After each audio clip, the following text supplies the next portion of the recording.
네, 안녕하십니까. OBS 뉴스 오늘입니다. 오늘은 전원책의 훈수로 출발합니다. 전원책 변호사 나오셨습니다. 어서 오십시오. 예, 안녕하세요. 네. 자, 어제 여당의 반발 속에 야당 단독으로 국회 본회의를 통과한 해병대 최상병 사망 사건 관련 특검법 얘기부터 해보겠습니다.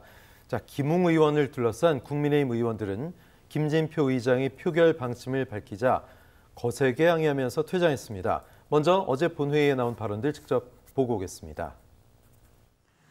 국회법이 안건의 신속 처리 제도를 도입한 취지에 비추어 볼 때 이 안건은 21대 국회 임기 내에 어떠한 절차를 거치든지 마무리가 돼야 되기 때문에 이 사건 실체 규명하는 일이 반드시 필요하고 이것은 또 다른 최혜병의 죽음을 막는 길일 것입니다.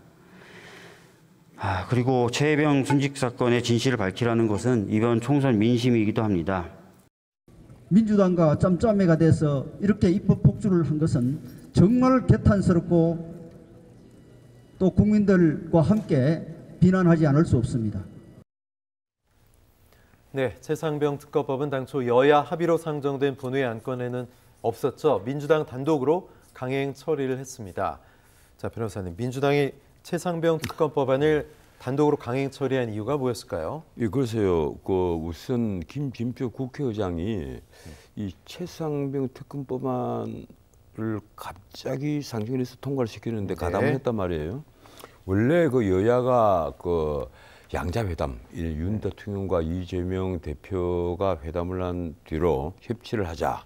이래서 이제 이태원 특별법부터 통과를 시키지 않습니까? 예, 그건 뭐 예정돼 있던 거고요. 예, 그리고 그 다음에는 이제 최상병 이 특검법안 이런 것은 그 다음에 논의를 해야 될 터인데 내다시 상정을 시켜서 통과를 시켰는데 그 전에 어떤 일이 있었습니까? 이제는 많은 분들이 알고 계시지만 박지원 전 국정원장이 개 XX 사건이 있었잖아요. 네. 바로 이 특검법안 이걸 만약에 상정을 시키지 않고 해외 순방을 나가면 거기다가 옛날에 그 국회의장을 했던 박병석 전 의장, 거기다 윤 대통령까지 거론해서 그 세 사람을 사잡아서 개 XX라는 식으로 유튜브에서 방송을 한 거예요. 김우진 유튜브에서. 그렇게 해놓고 본인은 방송 안 나가는 줄 알았다 이렇게. 방송인 줄 몰랐다고 하는데 그게 말이 됩니까? 네네. 본인이 그렇게 방송하는 걸 좋아하는 분이 이게 생방송으로 나가는지 안 나가는지 몰랐다는 것은 어불성설입니다. 말이 안 되는 거예요.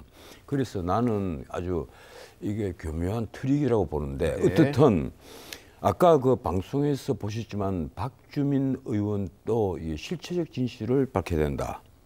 이 진실을 밝혀야 된다는 얘기를 해요. 그리고 정청래 그 의원도 실체가 무엇인지 밝혀야 된다. 이 실체가 드러나면 정권이 혼란에 빠진다. 이런 말을 최고위원 회의에서 했단 말이에요. 자, 그러면 제가 지금 언론에 나온 여러 가지 보도 내용을 보면서 깜짝 놀라고 있어요. 민주당이 말하는 실체는 무슨 실체를 의미하는 것이냐. 예컨대 최상병 죽음의 실체적 진실이냐.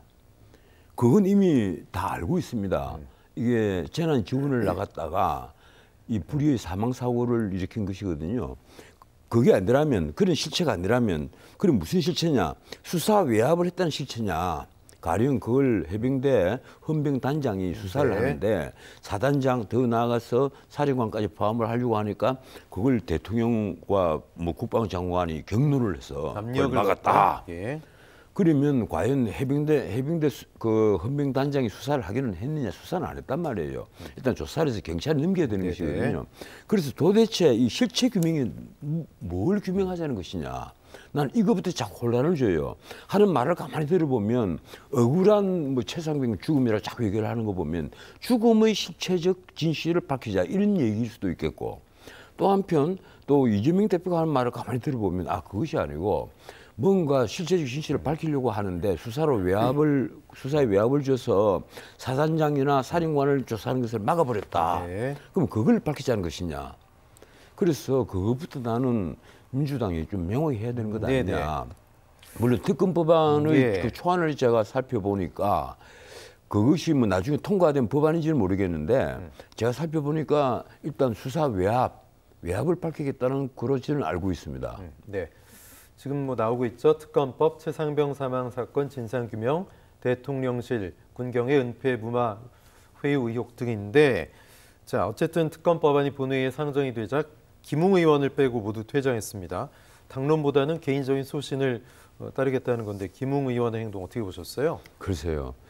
나는 그 본인이 이번에 처음부터 이 공천 신청도 하지 않고 불출마를 선언해서 또 독자적으로 행동했잖아요. 네. 나는 김웅 의원과 지금까지 뭐 내가 얘기를 해본 적이 없기 때문에 그분의 그 어떤 속마음을 잘 알 수가 없습니다. 네네. 그래서 제가 개인적인 평가는 보류를 하겠고요. 다만 지금 최상병 사건이 그 경찰도 얘기를 합니다. 이거 업무상 과실치사다. 업무상 과실치사는 경찰이 수사 분야예요. 수사 소관이에요. 지금 네. 문재인 대통령이 그렇게 만들어 놨거든요. 군에서 사망 사고는 경찰로 넘겨라. 헌민대에서 조사하지 마라. 이래서 법을 바꿔버렸단 말이에요. 자, 그런데 업무상 과실치사인데 가령 나머지 부분 과연 이런 군에서 사망 사고가 생기면 앞으로도 계속해서 경찰이 일반 경찰이 사단장 더 나아가서 사령관 더 나아가서 뭐 참모총장 이런 사람들을 계속 수사를 해야 될 것이냐. 그럼 제2의 제3의 이런 일들이 벌어질 거 아니에요? 만약에 벌어진다면 앞으로 군에서 어떤 사망 사고든지 사망 사고가 터지면 예. 그 지휘 계통을 전부 다 경찰이 들어와서 다 수사를 해야 될 것이냐. 나 이건 정말 문제라고 봅니다. 네. 군사법원이 따로 존재를 하고 군 검찰이 따로 있는 이유는 군의 특수성 때문이란 말이에요. 그런데 이 문재인 정권에서 이걸 경찰 소관으로 만들어 버렸어요. 그런데 어떻든 이번 사건에 있어서 가령 지휘관이 이 최상병의 사망을 그 하는 데 있어서 안전장치를 뭐 강구를 안 했다. 이런 것을 수사할 수가 있겠죠. 그런데 그 위의 문제, 마치 이것이 권력형 비리가 있는 것처럼 그렇게 판단을 해서 지금 특검을 가자는 거 아니에요. 네. 지금 공수처에서 그 문제는 수사를 하고 있단 말이에요. 공수처에서 수사 결과가 나와서 그것이 미진한 것 같으면 네. 그럼 그때는 특검을 해도 됩니다. 그런데 공수처에서 이제 수사를 시작을 해서 소환을 하고 또 한편으로 더 이제 수사를 해서 미진한 부분이 있으면 더 높은 사람도 벌써 조사를 해야 될 것이고 그래서 지금 해병대 사령관까지도 부를 것이다. 이것이 네. 예고가 되어 있는데 느닷없이 특검을 통과를 시켜버리면 그러면 공수처는 뭘 어떻게 해야 하느냐. 그래서 지금 그 법무부 장관이 한 말은 그거예요. 지금 공수처 수사를 하고 있지 않느냐. 박성재 장관? 예. 네. 그 박성재 장관이 한 얘기는 수사를 하고 있는데 지금 특검 법안을 통과시킨다는 말은 이건 뭔가 이거 잘못된 것이다. 예, 예. 이 얘기를 하는 겁니다.